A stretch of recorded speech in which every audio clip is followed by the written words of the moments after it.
இது உங்கள் top news சேனலின் ஆரோக்கியமான வாழ்க்கை. நமது உணவில் தக்காளி இல்லாமல் இருப்பதில்லை. பெரும்பாலும் நாம் தேர்வு செய்யும் தக்காளியானது நன்றாக சிவப்பு நிறத்திலும் கருப்பாக இல்லாமலும் இருக்க வேண்டும் என்பதையே பெரும்பாலும் விரும்புவோம். அப்படி பார்த்து வாங்கிய அந்த தக்காளியை வாங்கி கொண்டு வந்து அப்படியே ஃப்ரிட்ஜில் வைத்து விடுவோம். அப்படி அந்த தக்காளிகளை ஃப்ரிட்ஜில் வைத்தால் என்ன நடக்கும் என்பதற்கு ஆராய்ச்சி ஒன்றை புளோரிடா பல்கலைக்கழகம் நடத்தியுள்ளது.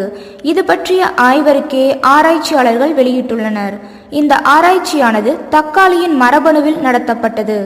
தக்காளியை கடையில் வாங்குவதில் இருந்து அதை ஃப்ரிட்ஜில் வைத்து உபயோகிப்பது வரை தொடர்ச்சியாக இந்த ஆராய்ச்சி மேற்கொள்ளப்பட்டது. இதற்காக தேர்வு செய்யப்பட்ட தக்காளியை குளிரூட்டும் போது தக்காளியில் உள்ள என்சைம்கள் செயலிழக்கின்றன. இந்த என்சைம்கள் தான் நொதித்தலுக்கு உதவும். ஆனால் விவசாயிகள் கொண்டு வரும் தக்காளியில் இருந்த என்சைம்கள் அப்படியே இருந்திருக்கின்றன. இந்த ஒப்பீடுகளின் முடிவில் அந்த ஆய்வறிக்கை சமர்ப்பிக்கப்பட்டுள்ளது. அதில் தக்காளி அறுவடைக்கு முன்னர் வரை அதன் மரபணுக்களில் எந்தவிதமான வித்தியாசமும் தெரிவதில்லை. அறுவடைக்கு பின்னர் குளிரில் வைக்கப்படுவதால் அதன் சுவை மட்டுமல்லாமல் பழத்தின் தன்மை மாறி தோல் இறுகிவிடும். இதனால் தக்காளி கனிவது தாமதமாகும். இந்த தாமதப்படும் நேரத்தில்தான் என்சைம்கள் தங்களின் வேதித்தன்மையை இழக்கின்றன. குளிரின் தன்மை குறைவாக வைக்கும்போது தக்காளி தோல் கெட்டியாவது தடுக்கப்படும். ஆனால் பழத்தின் சுவை குறைவது மட்டும் நிச்சயம்.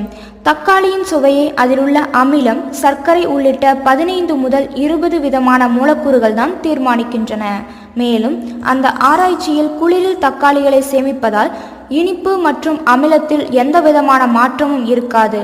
ஆனால் தக்காளி பழத்தின் வாசனை இல்லாமல் போய்விடும். இந்த ஆராய்ச்சிக்கு புளோரிடா பல்கலைக்கழக வளாகத்தில் உள்ள கைனீஸ் வில்லல் பசுமை குடிலில் 3 பகுதிகளாக பிரிக்கப்பட்டு தக்காளி பயிரிடப்பட்டு இந்த ஆராய்ச்சி நடந்தது. முதல் குழுவினர் தக்காளியை 5 டிகிரி செல்சியஸ் 92% ஈரப்பதத்தில் 7 நாட்கள் வைத்திருந்தனர். அதன் பின்னர் ஒரு நாள் மட்டும் 20 டிகிரி செல்சியஸுக்கு மாற்றி 8ஆம் நாள் ஆராய்ச்சி செய்தனர்.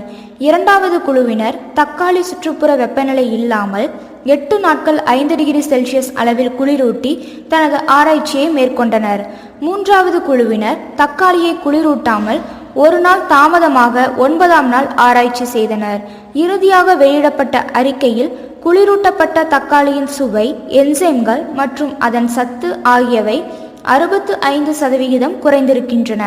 தக்காளி என்ற பெயரில் வெறும் சக்கையை மட்டுமே உணவாக எடுத்துக்கொள்கிறோம். இது தக்காளிக்கு மட்டுமல்ல, மற்ற காய்கறிகளுக்கும் தான். ஃப்ரிட்ஜில் உள்ள ஃப்ரியான் வாயு பழங்களுடனும் காய்கறிகளுடனும் வேதிவினை புரிவதால் பழத்தின் தன்மை ஏறக்குறைய உடலுக்கு ஏற்ற தன்மையை இழக்கிறது என்கின்றனர் ஆராய்ச்சியாளர்கள். இது போன்ற மருத்துவ குறிப்புகளை மேலும் அறிந்து கொள்ள எங்கள் சேனலை சப்ஸ்கிரைப் செய்யுங்கள். இந்த வீடியோ பற்றிய உங்கள் கருத்துக்களை கமெண்ட் பாக்ஸில் தெரிவியுங்கள். நன்றி, வணக்கம்.